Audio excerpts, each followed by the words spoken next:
जमात अव्वल के लिए अलिफ़ की शनाख्त करनी है और उसके लिए यहाँ पर ये वीडियो बनाया जा रहा है। जमात के अव्वल के तुलबा यहाँ पर खड़े हैं, पुरुष उर्दू स्कूल के, और अ की शनाख्त करनी है, अलिफ़ की शनाख्त करनी है। अब एक तुलबा यहाँ पर, तालिब इल्म यहाँ पर खड़ी है। इसका नाम क्या है? नाम बता बेटा, पूरा नाम बता, ज़ोर से बोलो।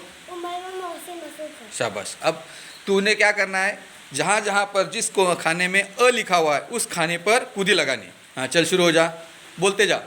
हाँ शाबाश शाबाश शाबाश शाबाश शाबाश, वेरी गुड। चलो अपनी जगह पर चल। दूसरा तू आ जा। क्या नाम, पहले नाम बोलो अपना, ज़ोर से बोलो। हाँ चलो खड़े हो जाओ वहाँ पर, बोलते जाओ। हाँ हाँ हाँ हाँ, वेरी गुड। चलो